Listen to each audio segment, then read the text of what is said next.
All right. Thank you for doing the interview with me. Absolutely.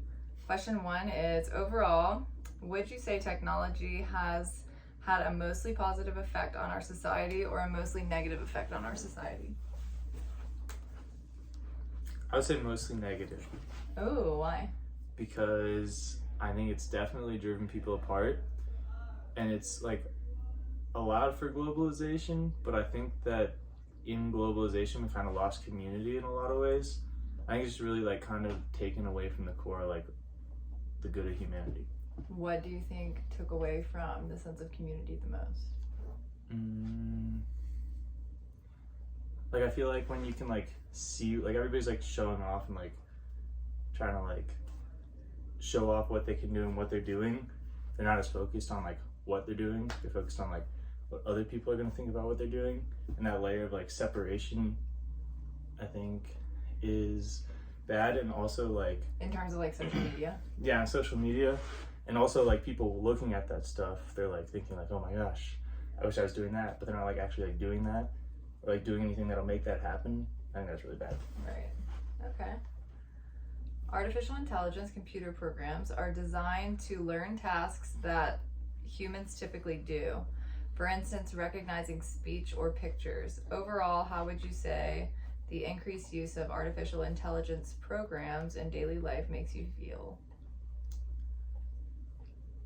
I think overall, for me, AI doesn't bother me that much. Like it's like, okay, it knows me, but it's like used for like advertising to me. I think it's important like how it's used. Like if it was used in a way that was destructive, then that would be bad. But then, I mean, you could also say like, just because you're making it for this purpose doesn't mean it can't be repurposed. Yeah. So even putting energy towards that maybe is a negative thing. But Do you think the benefits outweigh the risks? I think in a lot of ways AI actually does, because like there's a lot of like medical applications that I've heard of and seen that like are really beneficial, and a lot of the other like just like things that you can do with it, I think a lot of the things are net positive. Okay. Driverless passenger vehicles, sometimes called self-driving cars, are equipped with software which allows them to operate with computer assistance. In the future, driverless passenger vehicles are expected to be able to operate entirely on their own without a human driver. Is this good or bad for society? Oh, dude, the sooner that that can get fully to everybody, the better. Like humans are terrible at driving, and they're like selfish and just it's dangerous. Like it'll be way better when everybody can just trust the AI. What do you think are the top benefits of it? Safety, efficiency. Like you'll be able to like do things while you're in the car. But like definitely safety is the That's a number great one. point, efficiency.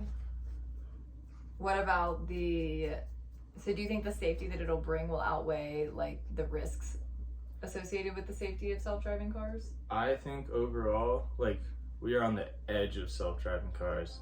In 100 years, 100%, there won't be any crashes caused by the AI. Like once we've got it all the way figured out, yeah. And so in the meantime, like that has to happen. The crashes have to happen. But really, like That's a good point. So compared- like we're learning from them. yeah, exactly. Like it's terrible and it sucks, but to get to where we're going, like I'm sure everybody who buys a Tesla isn't like, I'm gonna maybe die for the greater good, but like they kind of are.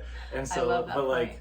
also like over time, like it'll save a lot of lives, I think. And like think about all the like, imagine you like had your car come pick you up while you're drunk after you've been driving, and or like after you've been drinking, and then it can just drive you home. Like We talked so about many that in lives class, saved. how that was like one of the top things. Yeah. That, like especially for college kids, it was like you literally never have to Uber. You can Uh-huh. always get home safely. exactly.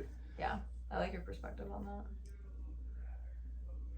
Do you think it is possible or not possible for people to design artificial intelligence computer programs that can consistently make fair decisions in complex situations? Do I think it's possible that they can make it Mhm. fair? Absolutely not. No? I mean, who decides fair? Oh. The computer can't decide that on its own. Like it can.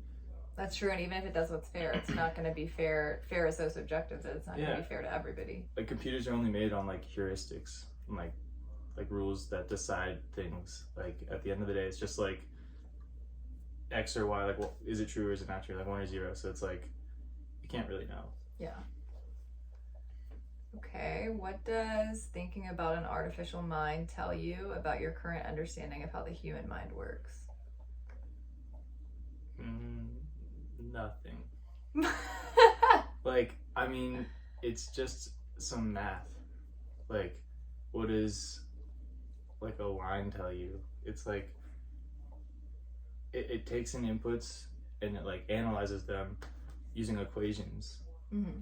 But it's not like, it's not the human mind. It's not how the human mind works. It mimics maybe the behavior in terms of like activation energies in order to like make neurons fire. But like beyond that, like it's just a concept. It's not actually how the brain works. So you think there's things we can learn about the human mind with the help of AI, but you don't think I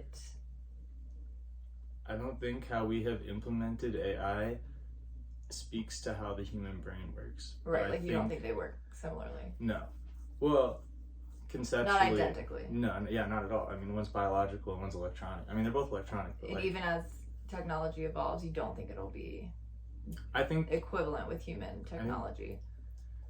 I think that it could become more in sync. I think as time goes on, there'll be more like cyborg type people where it's like the similarities between like electricity passing through like circuit boards. We'll find the similarities between that and like how electricity passes through our neurons, and then maybe mimic that in a way. But I don't think that Okay.